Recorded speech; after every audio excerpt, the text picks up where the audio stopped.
పరిశుద్ధాత్మ అభిషేక అంజూర పండుగ జరుగు స్థలముల వివరములు. ఆదోని సహోదరి గారి పేరు నాగమణి గారు. అలాగే మీరు చూస్తున్నటువంటి సహోదరుడు, ఆమె యొక్క కుమారుడు రామకృష్ణ గారు. వీరికి 8 సంవత్సరాలుగా సోరియాసిస్ అనే వ్యాధి ఉండేదట. ఎన్నో ప్రార్థనలకు వెళ్ళారట, వైద్యుల దగ్గరకు కూడా వెళ్ళారట, ఎంతో మంది వైద్యులను కలిశారట. వైద్యులను కలిసిన వారు ఇచ్చిన మందులు వాడుతున్నప్పటికి కూడా వీరికున్న యొక్క సోరియాసిస్ అనేది తగ్గేది కాదట.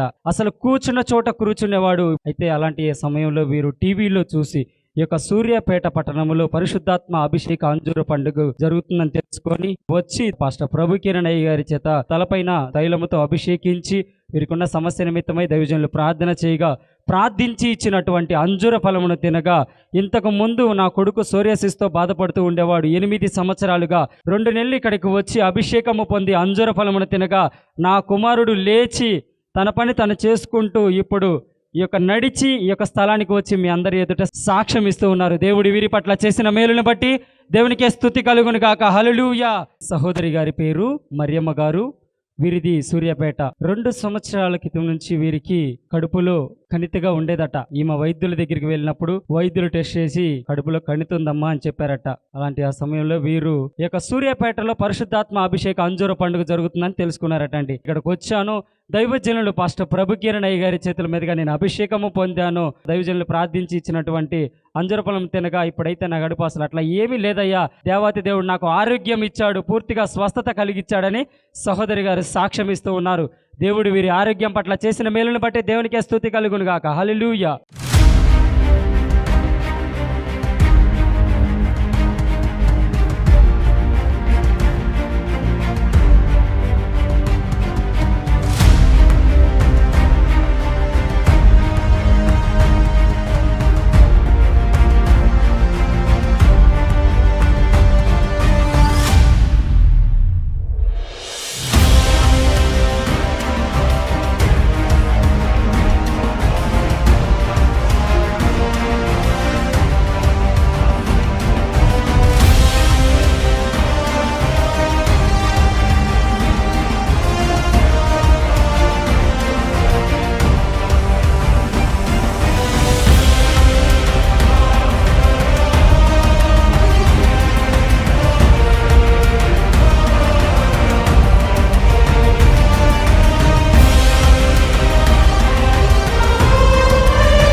మీరు రండి, అభిషేకం పొంది ఆశీర్వదించబడండి. 7 శుక్రవారాల ఆశీర్వాద తైలాభిషేకం ఫిబ్రవరి 13వ తేదీ వరకు ప్రతి శుక్రవారం ఉదయం 9 గంటల నుండి. స్థలం యెరూషలేము స్వస్థతశాల, Macherla road, Nadikudi. Praise the lord. అందరికీ షాలోమ్. ఈ కార్యక్రమం చూస్తున్న మీకు ప్రభు అయిన యేసుక్రీస్తు నామములో కృపాక్షేమములు అనుగ్రహించబడునుగాక. ఆమేన్. ఈ సమయంలో దైవజనుడు మా తండ్రి గారైన క్రీస్తు రాయబారి గారు మీ కొరకు శ్రేష్టమైన వాక్యాన్ని అందించి మీ కొరకు ప్రత్యేక ప్రార్థనలు చేయబోతున్నారు. మరి శ్రద్ధగా దేవుని వాక్యాన్ని విందామా? జకర్యా గ్రంథము 8వ అధ్యాయము 13వ వచనం. యోధావారలారా, ఇశ్రాయేలు వారలారా, మీరు అన్యజనులలో ఎలాగు శాపాస్పదముగా ఉంటిరో. ఇక్కడ ఈ మాట వినాలి. ఏమంటున్నాడంటే, దేవుని పిల్లలంట అన్ని జనుల ముందు శాపం పొందిన వాళ్ళకి కనపడుతున్నారంట. ఎలాగూ దేవుని పిల్లలు శాపాల పాలైన వాళ్ళకిలా కనపడుతున్నారంట. దేవుని పిల్లలు లోకంలో శాపాల పాలైన వాళ్ళకిలా కనపడుతున్నారంట. అప్పుడప్పుడు ఎందుకో అట్లాగే చూస్తూ ఉంటుంది లోకం మనల్ని. ఎందుకు చూస్తుందనంటే, మనం ఏ కష్టం వచ్చినా దేవుని వైపే చూస్తాం. మనల్ని చూసే వాళ్ళందరికీ కడుపు రగిలిపోద్ది. దీనికి ఎంత కొవ్వండి, ఏమీ లేవా, ఇంట్లో తినటానికి లేవా, ఉండటానికి ఇల్లు లేదా, కానీ దానికి ఎంత కొవ్వండి అంటారు లోకస్తులు. వీడా అండి ఉద్యోగం సద్యోగం లేదా, వాడికి ఎంత కొవ్వండి వాడికి అని అంటారు. ఎందుకంటారు తెలుసా? ఉంటే తింటారు, లేకపోతే పస్తుంటారు. కానీ ఒకటి మాత్రం మర్చిపోరు, చేతిలో బైబిల్ మర్చిపోరు, మోకాళ్ళు వేసి ప్రార్థన చేయటం మర్చిపోరు. అది వాళ్ళ కోపం. ఏమిటిరా లేవు, మా దగ్గరకు వచ్చి అడగాలిగా, మమ్మల్ని అడగరేమిటి? లోకస్తులకి ఇదే ఉంటుంది. వాళ్ళకి లేవండి తినటానికి, అడగొచ్చుగా మమ్మల్ని అడగరేంటి? ఏంటా కొవ్వు, ఏంటా పొగరు, ఏంటా అహంకారం? చేతిలో రూపాయి లేకపోయినా, ఒంట్లో ఆరోగ్యం లేకపోయినా, తింటాకు తిండి లేకపోయినా, బ్రతుకుతో ఉద్యోగం లేకపోయినా, ఏ రాబడి లేకపోయినా ఏమిటో గర్వం అంటాడు. మనకు గర్వం ఉంటుందా? అసలు గర్వం ఉండదు. కానీ ఒక అతిశయం ఉంటుంది. ఏంటంటే మాకు దేవుడు ఉన్నాడండి, ఆయన చూసుకుంటాడు. కాదా? మనం అనే మాట కాదా ఇది? చెప్పండి క్రైస్తవులారా. మాకు దేవుడు ఉన్నాడండి, అన్నీ ఆయన చూసుకుంటాడు అంటామనమా మనం? ఆయన చూసుకుంటాడనే సంగతి మనకు తెలుసు, లోకానికి ఏం తెలుసు? లోకానికి తెలియదు. అందుకని వాళ్ళు అనుకుంటారు, మనం ఎప్పుడైనా శ్రమలో ఉన్నప్పుడు, వాళ్ళు ఏమనుకుంటారనంటే అన్యులు, వీళ్ళు శాపాల్లో ఉన్నారురా, వీళ్ళు శాపాల పాలై ఉన్నారురా అని అనుకుంటారు. దేవుడు ఏమంటున్నాడు చూడండి ఈ మాట, శాపాస్పదమై ఉంటిరో అలాగే మీరు ఆశీర్వాస్పదమగునట్లు. అబ్బా, ఆశీర్వాస్పదమగునట్లు నేను మిమ్మును కొట్టండి గట్టిగా ఇప్పుడు చప్పట్లు. మనం ఎక్కడైతే నవ్వుల పాలయ్యామో, ఎక్కడైతే అవమానకరంగా చూడబడుతున్నామో, ఎక్కడైతే చులకన చేయబడుతున్నామో అక్కడ గుర్తుపెట్టుకోండి, అక్కడే ప్రభు మనల్ని లేవనెత్తుతాడంట. స్తోత్రం కలుగును గాక. అక్కడ లేవనెత్తుతాడు. ఎందుకనంటే నీ శాపాలన్నీ కొట్టివేసి నిన్ను ఆశీర్వాదంతో నింపేస్తాడు. ఇప్పటి వరకు ఇల్లు లేదా? ఇప్పటి వరకు పెళ్లి కాలేదా? ఇప్పటి వరకు పిల్లలు పుట్టలేదా? ఇప్పటి వరకు ఉద్యోగం రాలేదా? ఇప్పటి వరకు సమాజంలో సరైన విలువ లేదా? దేవుడు ఈ రోజు నుండి నిన్ను ప్రత్యేకంగా దీవించబోతున్నాడు. ఈ రోజు నుండే, రేపు కాదు, ఈ రోజు నుండి దేవుడు నిన్ను ఆశీర్వదించబోతున్నాడు. నమ్మితే చప్పట్లు కొడదాం గట్టిగా. అందుకని ఏమంటున్నాడనంటే ఆశీర్వాదాస్పదమగునట్లు నేను మిమ్మును రక్షింతును. కాబట్టి మీరేం చేయవద్దు, ఇది ఏమొద్దు, భయపడొద్దు. చప్పట్లు కొడదామా? దేవుడు అన్ని ఆశీర్వాద మాటలు చెప్తున్నాడు మనకి. ఈరోజు ఇశ్రాయేలీలతో ఏ మాట చెప్పాడో నీ జీవితంలో కూడా అదే మాట దేవుడు చెప్పబోతున్నాడు. నీ జీవితంలో కూడా అదే మాట చెబుతూ ఉన్నాడు. ఇప్పుడు నమ్ముట నీ వలనైతే ఈరోజు మహిమకరమైన ఆశీర్వాదంతో నువ్వు నింపబడతావు. హల్లెలూయా. ఆయన ఏమంటున్నాడు చెప్తున్నా, జాగ్రత్తగా వినండి. 10వ వాక్యం, 3వ అధ్యాయం 10వ వాక్యం. ఆ దినమున ద్రాక్ష చెట్ల క్రిందను అంజూర చెట్ల క్రిందను కూర్చుండుటకు మీరందరూ ఒకరినొకరు పిలుచుకొని పోవుదురు. కష్టం లేకుండా బ్రతికేస్తారంట. ద్రాక్ష చెట్ల నీడన అంజూర చెట్ల నీడన హాయిగా బ్రతికేస్తారు. ఇలా ఎప్పుడు బ్రతికారు తెలుసా దేవుని పిల్లలు? ఎప్పుడు బ్రతికారు అని అంటే సొలొమోను కాలంలో బ్రతికారంట ప్రజలు. సొలొమోను కాలంలో ఎలా బ్రతికారు? ఇశ్రాయేలుల ప్రజలకు లోటు తెలియకుండా అలా బ్రతికారో నేను అలా మిమ్మల్ని బ్రతికిస్తానంటున్నాడు. నా ప్రియమైన దేవుని పిల్లలారా, దేవుడు చెప్పిన ఏ మాట నిరర్ధకము కాదు. దేవుడు చెప్పిన ఏ మాట నిరర్ధకము కానేరదు. ఎలాగూ అనంటే 6వ అధ్యాయము 15వ వాక్యం ఆఖరిలైన యెహోవా మాట మీరు జాగ్రత్తగా ఆలకించిన ఎడల ఎప్పుడు జరుగుతుందండి ఇది? పాస్టర్ గారు నాకు ఆశీర్వాదం ఎప్పుడు వస్తుంది? పాస్టర్ గారు నాకు దీవెన ఎప్పుడు వస్తుంది? పాస్టర్ గారు నా కుటుంబం ఎప్పుడు కట్టబడుద్ది? పాస్టర్ గారు నా కుటుంబం ఎప్పుడు వర్ధిల్లుద్ది అని నువ్వు అడుగుతావేమో. జాగ్రత్తగా విను. ఎప్పుడు అని అంటున్నాడు అంటే చాలా జాగ్రత్తగా వినాలి. యెహోవా మాట ఆలకించిన ఎడల ఇలాగున జరుగుద్ది. 2 చేతుల పైకెత్తి స్తోత్రాలు చెప్పండి. నువ్వు ఆయన మాట వింటే నీ ఆశీర్వాదం ఎలా ఉంటుందో తెలుసా? ఆయన మాట వింటే నీ కుటుంబం ఎలా ఆశీర్వదించబడుద్దో తెలుసా? దేవుని వాక్యం బోధిస్తున్నటువంటి మాట ఆశీర్వాదములతో నింపబడుద్ది. ఈ రోజు నుండి నీకు ఆశీర్వాదమే. ఈ రోజు నుండి నీ కుటుంబానికి దీవెనల వాన నీ మీద ప్రవహించుద్ది. ఆమేన్ చెప్దాం గట్టిగా. ఈ మాటలు అల్లాటప్ప మాటలు కాదు. దేవుని వాక్యం చెప్తున్న మాట, దేవుడే సెలవిస్తున్న మాట. నేను నిన్ను ఆశీర్వదించదను. ఎంతమంది కోరుకుంటున్నారు ఆశీర్వాదాన్ని? ఈరోజు నేను దీవించబడాలి, నా బిడ్డలు దీవించబడాలి, ఈ ఆశీర్వాదం నా కుటుంబానికి కావాలని కోరుకుంటున్న వాళ్ళు ప్రతి వాళ్ళు కూడా ప్రభు వైపు కనులెత్తి చూడండి. దేవుని వాక్యం బోధిస్తూ ఉంది, దేవుడు మాట్లాడుతూ ఉన్నాడు. ప్రజలంటే అప్పుడు అనుకుంటారట ఏమనంటే, అమ్మా మనం బాగుపడాలంటే ఏం చేయాలమ్మా? ఏం చేస్తాం? మన దరిద్రమే. మనం ఏం చేస్తాం? మనం ఏం చేయలేం. మరి ఏం చేద్దామమ్మా? అడ్డాడ వెళదామా? అక్కడికి వెళితే దేవుని సన్నిధిలో ప్రార్థన జరుగుతుంది కదా, అక్కడికి వెళితే దేవుని వాక్యం వింటాం కదా, అక్కడికి వెళితే ఆశీర్వాదం వస్తుందంట కదా, వెళదామా అని ఎలాగైతే ఇప్పుడు మీరు పోగుపడ్డారో దేవుడు కూడా స్పష్టంగా తెలియజేస్తున్న మాట చూడాలి. 8వ అధ్యాయము 21వ వాక్యంలో 2వ లైన్ నుండి చదువుదాం. ఆలస్యము చెయ్యక అని మాట్లాడుతూ ఆ తరువాత ఏమంటాడో తెలుసా? 4వ లైన్ చదువుదాం. యెహోవాను వెదుకుటకును మనము పోదుము రెండని చెప్పగా వారు మేము ఒత్తుమందురు.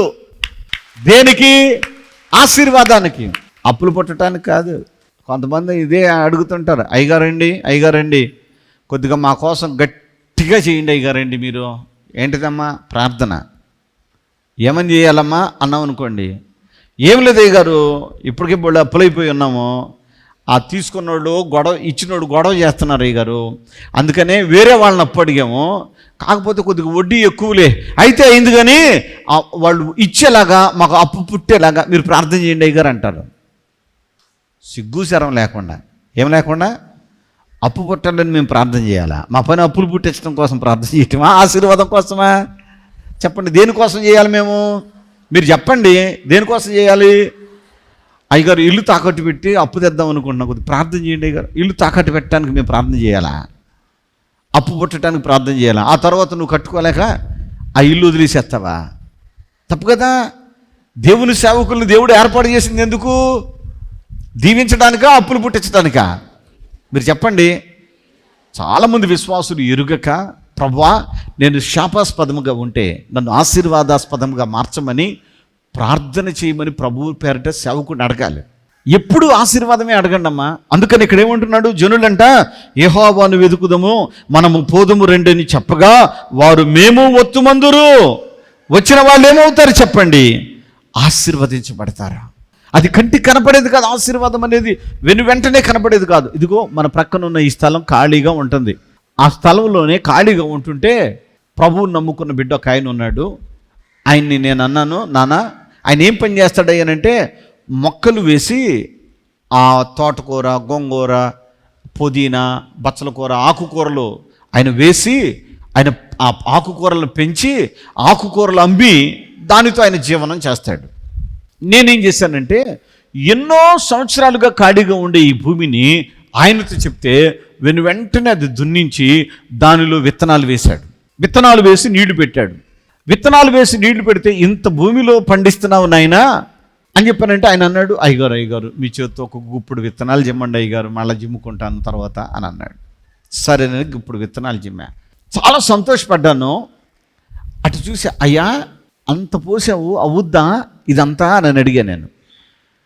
అది గమనించాల్సింది ఏంటంటే ఆ గింజలు వేసినప్పుడు అసలు ఏమీ కనపడలా.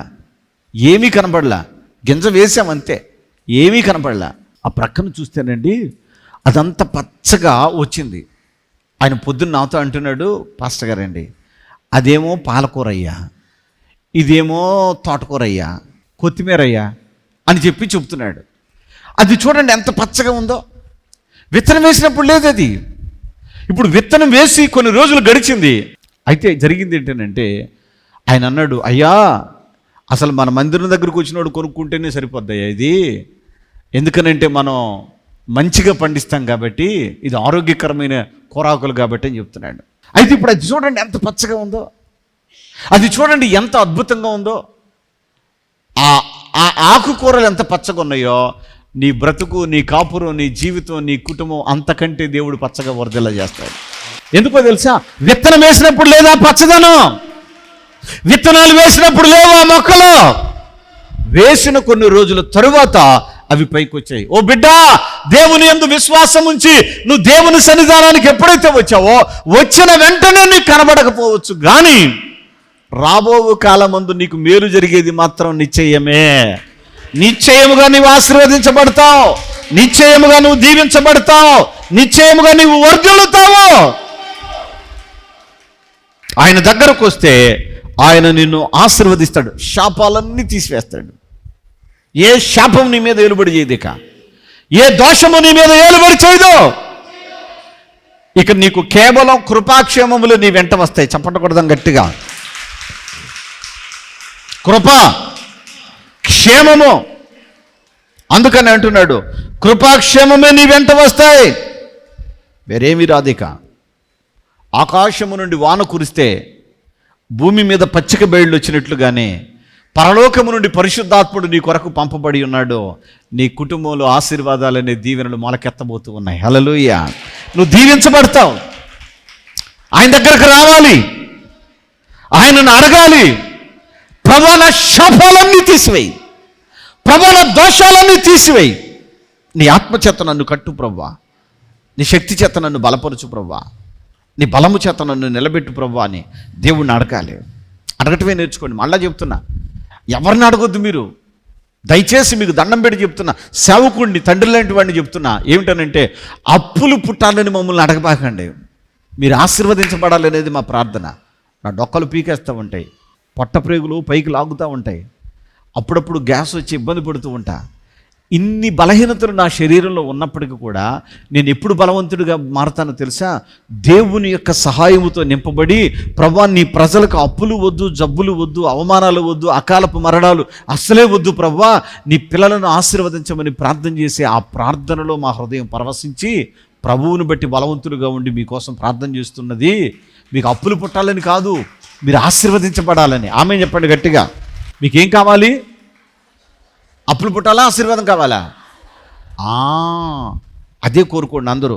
ఎప్పుడైతే మీరు ఇలా కోరుకుంటారో మీ కుటుంబాలు ఆశీర్వాదాలతో నింపబడతాయి. అందుకే ప్రభువు చెప్తూ ఉన్నాడు, ఇప్పటి వరకు నిన్ను చూసిన వాళ్ళందరూ ఏముంది వాళ్ళకన్నారేమో, ఇక నుండి నీకుంది ఆశీర్వాదం. చప్పట్లు. ఇక నుండి నీకున్నది ఆశీర్వాదాలే, నీ బిడ్డలకున్నది ఆశీర్వాదాలే, నీ బ్రతుకున్నది ఆశీర్వాదాలు. చెప్పండి పాస్టర్ గారు, నా శాపాలన్నీ తొలగిపోయి నేను ఆశీర్వాదాస్పదముగా ఉండాలి అని కోరుకుంటున్నానని వాళ్ళు ఎంతమంది ఉన్నారు? ఎవరికి వాళ్ళు శాపాలన్నీ తొలగిపోవాలి. నీ బిడ్డల మీద నుంచి తొలగిపోవాలి, నీ మీద నుంచి తొలగిపోవాలి, నీ భర్త మీద నుంచి తొలగిపోవాలి, శాపాలన్నీ తొలగిపోవాలి. ఈ శాపాలే మనుషులను కృంగదీసేది, ఈ శాపాలే మనుషులను నవ్వులు పాలు చేసేది. అందుకే చెప్తున్నా, ప్రతి వారం చక్కగా తలస్నానం చేసి, ఏం పని పాట పెట్టుకోవద్దు, కమ్గా తలస్నానం చేసి బయలుదేరి ఇక్కడికి రండి, చక్కని వాక్యం వినండి, దేవుని ఆశీర్వాదాలతో నింపబడండి. ఆ తర్వాత ఆశీర్వాదపు భోజనాన్ని చేసి సంతోషంగా దీవెనలతో మీ గడప గుమ్మలు అడుగు పెట్టండి. అది మీకు, మీ పిల్లలకు దీవెనగా మార్చబడుద్ది. దేవునికి స్తోత్రం చెబుతాం గట్టిగా. తన భర్త పనికి వెళ్ళిన చోట కరెంట్ షాక్ గురయ్యాడు. 3 అంతస్తుల భవనం నుంచి పడిపోయారు. అలా పడిపోవడంతో ఒళ్ళంతా దెబ్బలు, భయంకరంగా మారిపోయింది పరిస్థితి. డాక్టర్లు విడిచేశారు, బతకటం కష్టమే అనే విషయాలు తెలియజేశారు. ఆ దెబ్బలతో పాటుగా కాలు యొక్క నరాలలో ఒక నరంలో రక్తం గడ్డ కట్టింది. డాక్టర్లు అన్నారు బ్రతికినంత కాలం మందులు వాడుకోవాల్సిందని చెప్పారు. అట్ ది సేమ్ టైం మందులు వాడితేనే అతనికి కూడా బాగుండేది. మందులు ఎప్పుడైతే ఆపేవాళ్ళో కాళ్ళు వాసిపోవటం, చాలా బాధకు గురవటం జరిగేది. అలాంటి భయంకరమైనటువంటి బాధలు అనుభవిస్తున్న భర్త విషయమై ఈ చెల్లెకు ఎవరో చెప్పారట, ఫలానా ప్యారడైజ్ ఫంక్షన్ హాల్లో పరిశుద్ధాత్మ అభిషేక అంజుర పండుగ జరుగుతుంది, వెళితే నీ భర్త బాగుపడతాడని చెప్పినప్పుడు చెల్లి విశ్వాసముతో ఈ పండుగకు వచ్చింది. నరసరావుపేటకి వచ్చిన ఈ బిడ్డ నిమిత్తమై చక్కగా అభిషేకం ఇచ్చి ప్రార్థించిన అంజుర ఫలాన్ని ఇచ్చాను. వచ్చి విశ్వాసంతో అంజుర ఫలాన్ని తీసుకుని వెళ్ళి తన భర్తకి ఇచ్చిందట. దేవాతి దేవుడు డాక్టర్ని ఆశ్చర్యపరిచే రీతిలో 100కి 90% పైన తగ్గిపోయింది, ఇక మందులు మోడల్ అవసరం లేదని చెప్పారట. హల్లెలూయా. దేవుడు చేసిన మేలుకి గాను కృతజ్ఞతలు. ఈవేళ మధుర కానుక 3000 సమర్పించి వెళుతుంది. పరిశుద్ధాత్మ అభిషేక అంజూర పండుగ జరుగు. మీరు ఈ వాక్యం వినడానికి, మీ ప్రార్థన అవసరతలు తెలియచేయుటకు మరియు మీ కానుకలు పంపించుటకు మా చిరునామా క్రీస్తు రాయబారి ఎన్ శ్రీనివాసరావు, సిలువ మిషన్ స్వస్థతశాల, అడ్డాడ, పామరు మండలం, కృష్ణా జిల్లా, పిన్ కోడ్ 521390.